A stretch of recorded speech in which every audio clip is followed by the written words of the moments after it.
Friends and respected teachers, once again I welcome to our channel. So this is TNTET Psychology Masters series. இந்த சீரீஸ்ல நம்ம rapid revision ஒரு 5 revisions வந்து நம்ம target பண்ணியிருக்கிறோம். இதுல வந்து செகண்ட் ரிவிஷன்ல நம்ம இங்க இருக்கிறோம். இதுல நம்ம என்ன ரேபிடா என்ன பார்க்க போறோம்னா ஒரு 100 MCQ with distractors, அதோட answers then and there with the we can get the explanation. So இது டோட்டலா இந்த 5 ரிவிஷன்ஸுமே இருக்கிற ஒரு 500 கொஸ்டின்ஸ். இது எல்லாத்துமே நம்மளுடைய சைக்காலஜி பேப்பர் 1 அண்ட் பேப்பர் 2 டோட்டலாகவே கவர் பண்ணுற மாதிரி நம்ம இங்கே போர்ஷன் கொடுத்துருக்குறோம். ஸோ இதை வந்து நீங்கள் இந்த ஆல்ரெடி நீங்கள் நிறையா இந்த நம்ம கான்டென்ட் நீங்கள் பார்க்குறதுக்கு உங்களுக்கு டைம் இல்லாமல் நேரம் இல்லாமல் விட்டுருந்தாலும் டோன்ட் வரி. இந்த 5 ரிப்பீட்டட் கொஸ்டின்ஸ் வந்து பாருங்கள். கண்டிப்பாக யூ கேன் நம்ம அச்சீவ் நம்ம கோல் சொன்ன மாதிரி 30 after 30 உங்களுக்கு என்னதான் லாங்குவேஜ்லேயும் நம்மளுடைய மேஜர்லையும் நம்ம கொஞ்சம் இதனால கூட சைக்காலஜி வந்து உங்களுக்கு உளவியல் வந்து உங்களுக்கு உதவும். நம்மளுடைய சேனல் அதுக்கு எல்லா விதத்துலையும் நம்ம விஷ் பண்ணிட்டு ஓகே நாம் let us go to our topic. So before that நீங்கள் சப்ஸ்கிரைப் பண்ணி வச்சிருங்க. இனி இயர் ஆஃப்டர் வர்ற ஃபியூச்சர்ஸ் அத்தனை வீடியோவும் உங்களுக்கு வந்துடும். கையோட பெல் பட்டனை கிளிக் பண்ணிட்டாங்கன்னா உங்களுக்கு இமீடியட்டாக உங்களுக்கு நம்மளுடைய டைமிங்ஸ் வந்தவுடனே உங்களுக்கு வந்து சேர்ந்துடும். Okay, let us you once again to our channel. Once again I welcome. Let us switch on to our topic now. இப்போ நம்ம ஸ்பெஷல் டெட் எக்ஸாமினேஷன் பார்க்கும்போது இதில் ஆல்ரெடி நம்மளுடைய சாப்டர்ஸ் கொடுத்துருக்கோம். இப்போ நம்ம இதில் என்னென்ன சாப்டர்ஸ் நம்ம பார்க்க போகிறோங்கிறத நீங்கள் இங்கே பார்க்கலாம்.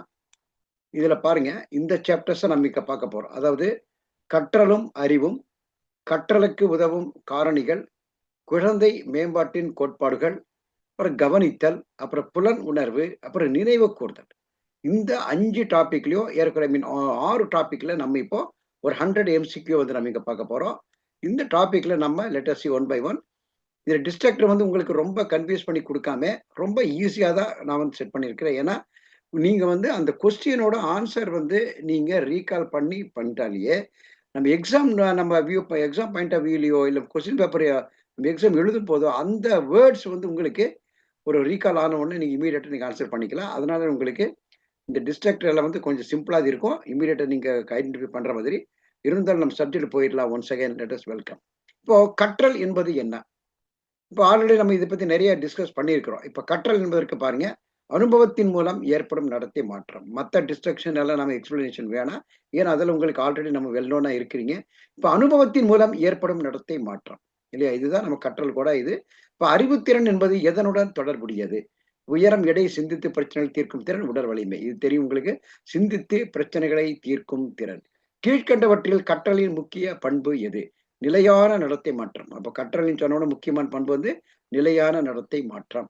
அறிவுத்திறனை அளவிட பயன்படும் பொதுவான அளவுகோல். இங்கிட்டு பாருங்க, இந்த BMI வந்து பாடி மாஸ் இண்டெக்ஸ், ஐக்கியூங்கிறது இன்டெலிஜென்ட் கோஷியன்ட், இது பிபிங்கிறது போயிடும். அப்புறம் டிஎன்ஏ, இது டிஆக்சிரிபோனியக்லாக், இது வந்து நமக்கு எல்லாமே கொஞ்சம் இரலவெண்ட் இருக்குது. இருந்தாலும் சரியான அளவு என்னன்னா ஐக்யூ. இப்போ இது வந்து நமக்கு பார்த்துக்கலாம். இப்போ ஐக்கியூ என்பது விரிவாக்கம் என்ன? இந்த மாதிரி நிச்சயமா நம்ம இதில் கொஞ்சம் கன்ஃபியூஸ் ஆயிரும். இன்டெலிஜென்ட் கோஷியன்ட்டா, இன்டெலிஜென்ஸ் கோஷியன்ட்டா, அப்புறம் இன்டெலிஜென்ஸ்ல வந்து இது குவாலிட்டியா, அப்புறம் இன்டர்னல் குவாலிட்டியா, இன்னும் விட்டோன்னா இன்டர்நெட் குவான்டிட்டி கூட கேட்பாங்க. ஸோ இந்த மாதிரி விஷயம் போது நமக்கு என்னன்னு சரியான ஆன்சர் பாருங்க, இன்டெலிஜென்ஸ்.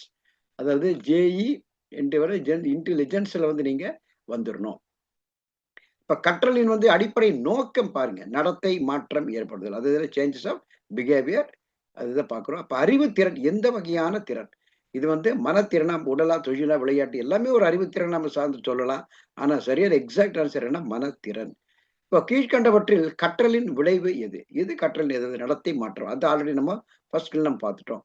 சரி, புதிய அனுபவங்களை பயன்படுத்தும் திறன் எதை குறிக்கிறது? அறிவுத்திறன். கற்றல் நடைபெற முக்கியமானது எது? அனுபவம். வயதா, பாலினம், உயரமா, இது இரலவெண்ட். அனுபவம் தான் கரெக்டான ஆன்சர். கற்றலுக்கு மிகவும் முக்கியமான உளவியல் காரணி ஊக்கமோ, உயரமோ, உடலடிய, தோல் நிறமான ஊக்கம். மாணவரின் ஆர்வம் அதிகரித்தால் என்ன நடைபெறும்? கற்றல் மேம்படும். கற்றலை பாதிக்கும் உடல் காரணி ஆரோக்கியம். இது வந்து கற்றலை வந்து உடல் காரணி வந்து ஆரோக்கியத்தை பாதிக்கும்.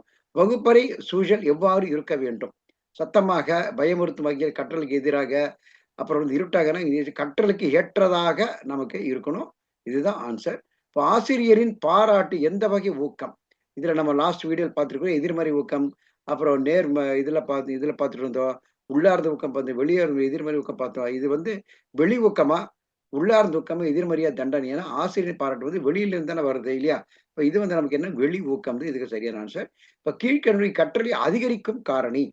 கவனச்சிதறல், ஆர்வம், பயம், சோர்வு. இது 3மே நம்ம நெகட்டிவா குடுக்குது. சரியான ஆன்சர் வந்து ஆர்வம்.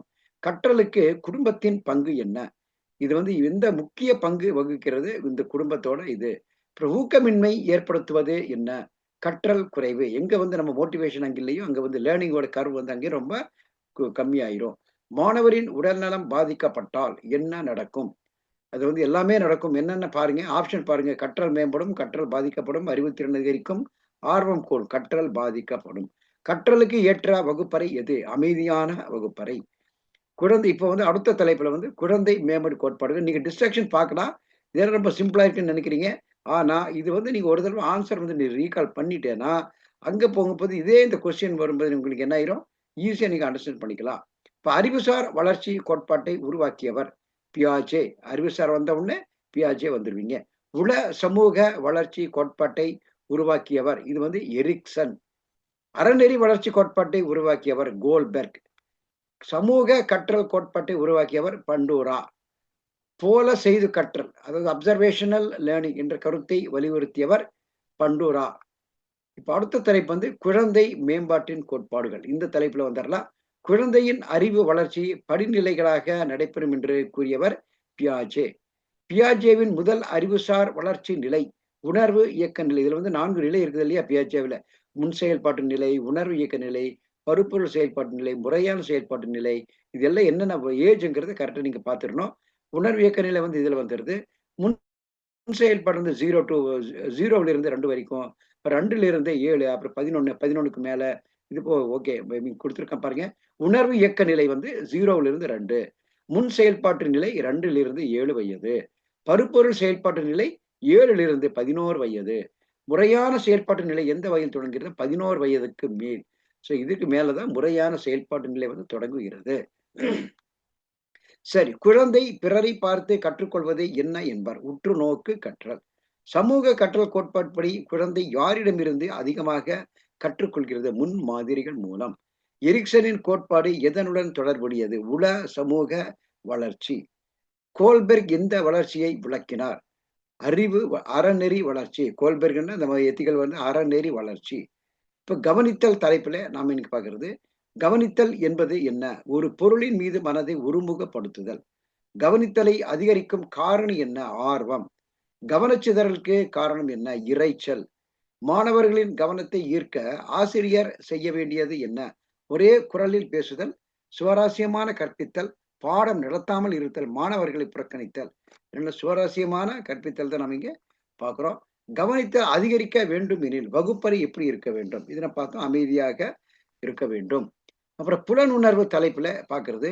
புலனுணர்வு என்பது என்னன்னா, புலன்களின் தகவலுக்கு பொருள் கொடுக்கும் செயல். புலனுணர்வு எதன் அடிப்படையில் உருவாகிறது? புலன்கள் புலனிலேயே சென்சரி தான். அது வந்து சென்ஸ் ஆர்கன்ஸ். அது புலன்கள் அடிப்படையில் உருவாகிறது. கீழ்கண்டவற்றில் புலன் உணர்வுக்கு தொடர்பு இல்லாதது எது? கண், காது, மூக்கு, ரத்த அழுத்தம். நிச்சயமா இந்த ரத்த அழுத்தம் 3மே நமக்கு தொடர்பு. இந்த ஆட்மன் யாருன்னா ரத்த பிளட் பிபி வந்து நம்ம வெளியே எடுத்துடலாம். ஒரே பொருளை வெவ்வேறு நபர்கள் வெவ்வேறு விதமாக உணர்வது எதனால்? இதுதான் புலன் உணர்வு வேறுபாடு. புலன் உணர்வை பாதிக்கும் முக்கிய காரணி எது? முன் அனுபவம். இப்ப நினைவு கூறுதல்ல பார்க்கும்போது, நினைவாற்றல் என்பது கற்றதை சேமித்து மீண்டும் நினைவு கூறும் திறன்.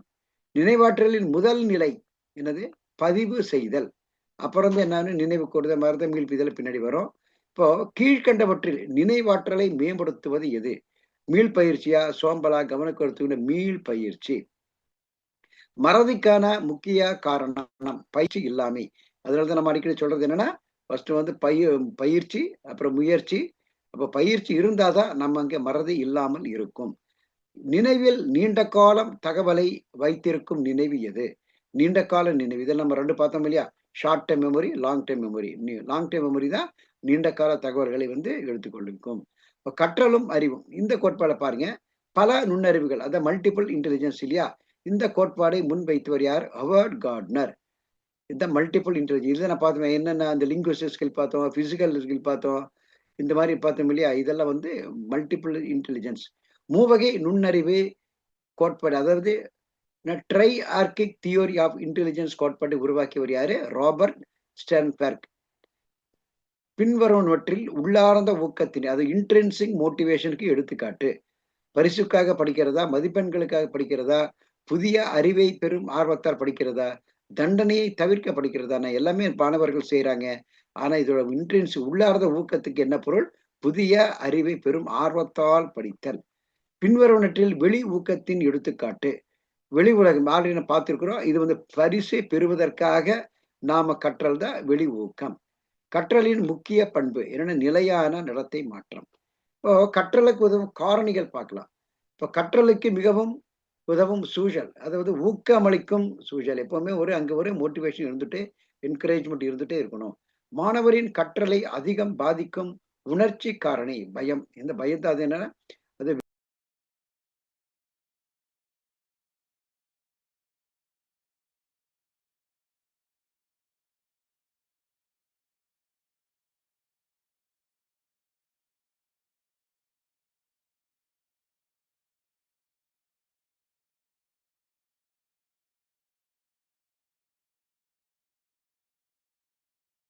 வந்து நமக்கு அறிவு கற்றலுக்கு வந்து கற்றல் வந்து அங்கே நிகழ்ந்து கொண்டே இருக்கின்றன. இப்ப ஆசிரியரின் பாராட்டு மாணவரிடம் ஏற்படுத்துவது என்ன? ஊக்கம். கற்றலுக்கு ஏற்ற நேரம் இது, கவனம் செலுத்தக்கூடிய நேரம். இதற்கான தனி நேரம் வந்து நம்ம கிடையாது. கவனம் எங்க செலுத்துறோமோ அங்கே கற்றல் அங்கே நிகழ்கிறது. கற்றலில் தனிநபர் வேறுபாட்டை ஆசிரியர் எவ்வாறு அணுக வேண்டும்? மாணவர்களின் தனித்திறனை மதித்து கற்பிக்க வேண்டும். குழந்தை மேம்பாட்டு கோட்பாடுகளை நம்ம பார்க்கலாம். இப்போ குழந்தை மேம்பாட்டுல வந்து அறிவு வளர்ச்சி குழந்தையின் செயல்பாட்டின் மூலம் நடைபெறுகிறது. பாருங்க, அறிவு வளர்ச்சி வந்து எதன் மூலம் நடைபெறுகிறது? குழந்தையின் செயல்பாட்டின் மூலம் நடைபெறுகிறது. இது வந்து தெரிஞ்சவன் நம்ம ஈஸியாக கண்டுபிடிச்சிக்கலாம். பியாஜேயை நீங்க போட்டுக்கலாம். இப்ப வைகோட்ஸ்கியின் கோட்பாட்டில் ZPD நம்ம இதை பார்த்தோம்னா விரிவாக்கம் இந்த மாதிரி கொடுத்தா நிச்சயமா நமக்கு கொஞ்சம் குழப்பமா இருக்கும். ஜோன் ஆஃப் ப்ராக்சிமல் டெவலப்மெண்ட், இங்க நம்ம என்ன கொடுத்துருக்கிறோம்? Zone of personal development, zone of practical development, 0 point development. So these are a wrong answer. Zone of proximal development. வைகோட்ஸ்கியின் கருத்துப்படி குழந்தையின் கற்றலுக்கு மிகவும் உதவுவது எது? சமூக தொடர்பு. இப்ப ஸ்கெஃபோல்டிங் என்ற கருத்து எந்த உளவியலாளருடன் தொடர்புடையது? வைகோட்ஸ்கி. குழந்தையின் வளர்ச்சி தொடர்ச்சியான செயல்முறை என்று கூறப்படுவது ஏன்? பிறப்பு முதல் இறப்பு வரை தொடர்ந்து நடைபெறுவதால். இப்ப கவனித்தல் தலைப்புல கவனித்தலில் கால அளவை அதிகரிக்க ஆசிரியர் பயன்படுத்த வேண்டியது இது. இது நிச்சயமா நம்ம எல்லாமே தெரிஞ்சுக்க வேண்டிய ஒரு கேள்வி. ஒரே மாதிரியான கற்பித்தல் உபகரணங்கள், தண்டனை அதிக வீட்டுப்பாடம். இதுல இந்த ஆப்ஷன்ல கற்பித்தல் உபகரணங்கள் தான் சரியான ஆன்சர்.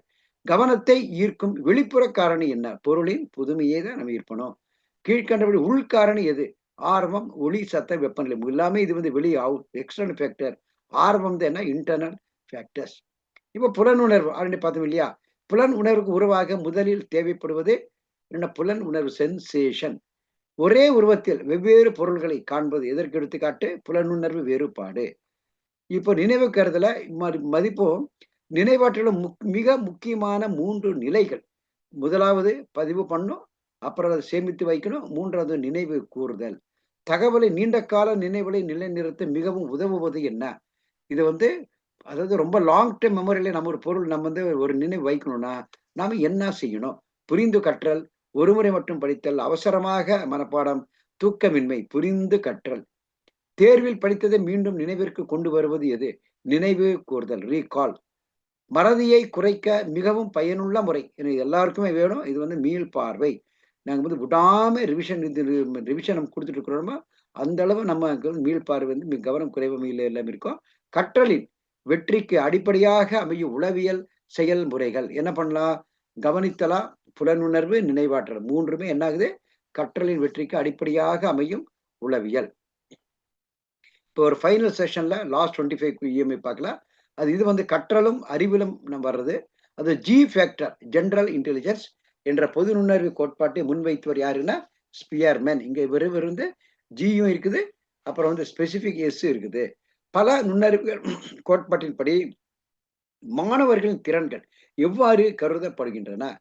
என்னது ஒவ்வொருவருக்கும் பல்வேறு வகையான நுண்ணறிவுகள் உள்ளன என்பதை நம்ம பார்க்கிறோம். ஆசிரியர் மாணவர்களின் தனித்திறன்களை அறிந்து கற்பிப்பது எந்த கோட்பாட்டுடன் அதிக தொடர்புடையது? இதுதான் மல்டிபிள் இன்டெலிஜென்ஸ் தான் பல நுண்ணறிவுகள் கோட்பாடு. கற்றல் சிறப்பாக நடைபெற முதன்மையாக தேவைப்படுவது எது? ஆர்வமும் ஊக்கமும். ஆசிரியர் மைய கற்பித்தல், அதாவது ஸ்பெஷல் டெட். இப்ப நம்ம எழுதுற இந்த தேர்வுல வந்து மிகவும் பொருத்தமான கற்பித்தல் அணுகுமுறை பார்த்தீங்கன்னா மாணவர் மைய கற்றலுக்கு நம்ம இங்கே போறோம். ஆசிரியர் மைய கற்பித்தல் வந்து நம்ம இங்கே கிடையாது. இப்போ குழந்தை மேம்பாட்டின் கோட்பாடுகள் பார்க்கும்போது, வளர்ச்சி என்பது தொடர்ச்சியான செயல்முறை என்பதன் பொருள் என்ன அப்படின்னா, வளர்ச்சி வந்து இடைவிடாமல் நடைபெறுகிறதா இதன் பொருள் நம்ம எடுத்துக்கலாம். பியாஜேவின் கோட்பாட்டின்படி குழந்தைகள் அறிவை எவ்வாறு பெறுகின்றனர்?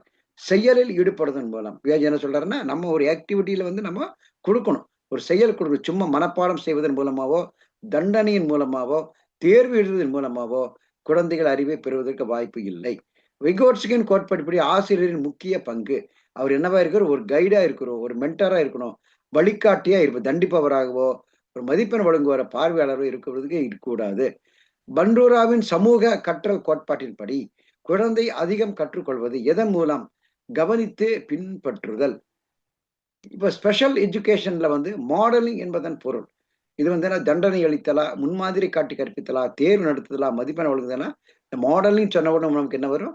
முன்மாதிரி காட்டி கற்பித்தல். இப்ப அடுத்து கவனித்தல், அட்டென்ஷன். இந்த தலைப்புல கவனத்தை அதிக நேரம் நிலைத்து ஆசிரியர் பயன்படுத்த வேண்டியது.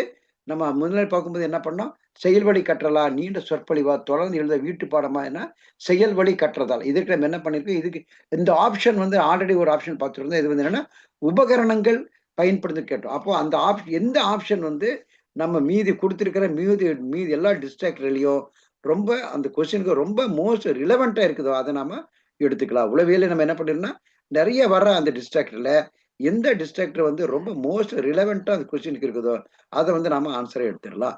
கவனத்தை மிகவும் பாதிக்கும் காரணி சோர்வு. ADHD கொண்ட மாணவர்களுக்கு ஏற்ற கற்பித்தல் முறை குறுகிய மற்றும் சுவாரஸ்யமான செயல்பாடுகள். புலன் உணர்வு உருவாக மிக முக்கிய காரணி முன் அனுபவம். ஸ்பெஷல் குழந்தைகளுக்கு புலன் உணர்வை மேம்படுத்த சிறந்த வழி அதான் பல்புலன், மல்டி சென்சரி கற்றல். ஏன்னா அவங்களுக்கு தான் என்ன மல்டி சென்சரி வந்து அவங்களுக்கு நம்ம கொடுக்கணும். அடுத்து தகவலை குறுகிய கால நினைவோட முக்கிய பண்பு என்னன்னா, தகவலை என்ன பண்ணும்? குறுகிய நேரம் மட்டும் வைத்திருக்கும். நீண்ட கால நினைவில் வந்து தகவலை சேமிப்பது சிறந்த. இது வந்து கொஞ்சம் ரிப்பீட்டட் பார்க்கலாம். பொருள் புரிந்து கற்றல். அப்புறம் நினைவாற்றலை அதிகரிக்க ஆசிரியர் பயன்படுத்த வேண்டிய முறை எது? மீள்பார்வை மற்றும் செயல்வழி கற்றல் இரண்டுமே. இப்ப ஆல்ரெடி அங்க பார்த்திருக்கோம், நினைவாற்றல் பார்த்துக்கோ லாங் டைம். அதுல வந்து என்ன, இது வந்து மீள்பார்வையும் செயல்வழி கற்றல் ரெண்டுமே இருக்கும் போது நிச்சயமா குழந்தையோட நினைவு அதிகரிக்கும். மறதிக்கான முக்கிய காரணங்கள் ஒன்று பயிற்சி இன்மை. நினைவு கூறுதலை மேம்படுத்த உதவும் முறை தொடர்ச்சியான பயிற்சி தான் நினைவு கூறுதலை மேம்படுத்த, வேறு எந்த இதுவுமே அதுக்கு உதவாது. இப்போ நெக்ஸ்ட் பார்க்கும்போது, குழந்தையின் வளர்ச்சியின் முக்கிய நோக்கம் என்னது? மதிப்பெண் மட்டுமா? முழுமையான வளர்ச்சியா? மனப்பாடம் செய்தலா? போட்டியில் வெற்றி பெறுதல்? முழுமையான வளர்ச்சியை ஏற்படுத்துதல் தான் குழந்தை வளர்ச்சியின் மிக முக்கிய நோக்கம். சரி, உள்ளடக்கிய கல்வியின் அது இன்க்ளூசிவ் எஜுகேஷன் அடிப்படை கொள்கை எது? அனைத்து குழந்தைகளுக்கும் சமமான கல்வி வாய்ப்பு. ஸ்பெஷல் ஆசிரியரின் முக்கிய பொறுப்பு எது? யார் ஸ்பெஷல் டீச்சர்ஸ்? என்னது? தனிநபர் வேறுபாடுகளை மதித்து கற்பித்தல். கற்றல் சிறப்பாக நடைபெற ஆசிரியர் முதலில் செய்ய வேண்டியது என்ன? இதுல நிறைய ஆப்ஷன் வரும். அது எந்த ஆப்ஷன் மோஸ்ட் ரிலவெண்டா இருக்கு பாருங்க. மாணவர்களின் தேவைகளை அறிதல், வீட்டு பாடம் வழங்குதல், தேர்வு நடத்தல், தண்டனை வழங்குதல். மாணவர்களின் தேவைகளை அறிதல் மூலமா தான் நம்ம என்ன பண்ணலாம்? சிறந்த ஒரு ஆசிரியராக கற்றல் சிறப்பாக இருக்கிறதுக்கு பாடுபடலாம். அப்போ குழந்தை மைய கற்றல், அது இதுக்கு சிறந்த கற்றல் அணுகுமுறை நம்ம இதுல என்ன கொண்டு வரணும்னா, குழந்தை மைய கற்றலா, செயல்வழி கற்றலா மற்றும் உள்ளடக்கிய கல்வி, இதற்கு சரியான ஒரு அணுகுமுறை பார்க்கலாம். ஸோ டியர் ஃப்ரெண்ட்ஸ், இந்த டாபிக்ல இன்னைக்கு நம்ம கற்றலும் அறிவும், கற்றல் உதவும் காரணிகள், இதை வந்து நம்ம இன்னைக்கு ஓவராலா பார்த்துருக்குறோம். இதுல வர ஆப்ஷன்ஸ் எல்லாமே எது மோஸ்ட் ரிலவெண்டோ அதை நம்ம கொடுத்துருக்குறோம். இதே உங்களுக்கு நீங்க முக்கியமான ஆன்சர் மட்டும் நீங்க ஃபோக்கஸ் பண்ணுங்க. டிஸ்ட்ராக்டர் பத்தி கவலைப்பட வேணாம். அந்த எந்த மாதிரி டிஸ்ட்ராக்டர் வந்தாலும் அதிலிருந்து நம்ம செலக்ட் பண்ண போறோம். அதுலயும் நம்ம அந்த நாள்லயும் மோஸ்ட் ரிலவெண்ட் எது அதை நம்ம பார்க்க போறோம். நிச்சயமா நீங்க இந்த ஒரு 5 ரிவிஷன், இந்த ரிப்பீட்டட், இந்த ரேபிட் ரிவிஷன்ல வந்து நீங்க ரிப்பீட்டடா பார்த்துட்டேன்னா நிச்சயமா நீங்க எந்த புக்கும் தேவையில்லாம உங்களுடைய மற்ற சப்ஜெக்டையும் மேஜர்லயும் உங்களோட வேற இந்த லாங்குவேஜ்லயோ இப்போ சோசியல்லையும் நீங்க வந்து நல்லா ஃபோக்கஸ் பண்ணி அதை படிங்க. இது நேரம் இருக்கும்போது நீங்க இந்த வீடியோஸ் மட்டும் நீங்க பார்த்துட்டு நல்லா நீங்க தாராளமா எக்ஸாம் எழுதலாம். நிச்சயமா வாழ்த்துக்கள். Will see you the next video. அது வந்து ரேபிட் ரிவிஷன்ல நம்பர் 3ல வரும். அந்த 3ல வந்து வேற இன்னும் நிறைய கான்டென்ட் வந்து நமக்கு கொடுக்கலாம். அப்புறம் 4 வரும், 5 வரும். அதோட நாம முடிக்கலாம். தென் let us see that. So நீங்க இது வந்து நீங்க சப்ஸ்கிரைப் பண்ணல அப்படின்னா நம்ம சேனல் நீங்க சப்ஸ்கிரைப் பண்ணிருங்க. விடாம வீடியோ வந்து உங்களுக்கு வந்துட்டே இருக்கும். பெல் பட்டன் நீங்க பண்ணீங்க. உங்க ஃப்ரெண்ட்ஸ் வந்து you kindly my humble request ஃப்ரெண்ட்ஸுக்கும் நீங்க ஷேர் பண்ணுங்க. அவங்களுக்கு இது நல்லா யூஸ் ஆகட்டும். Okay, will see you next video. Thank you once again. Bye bye. See you.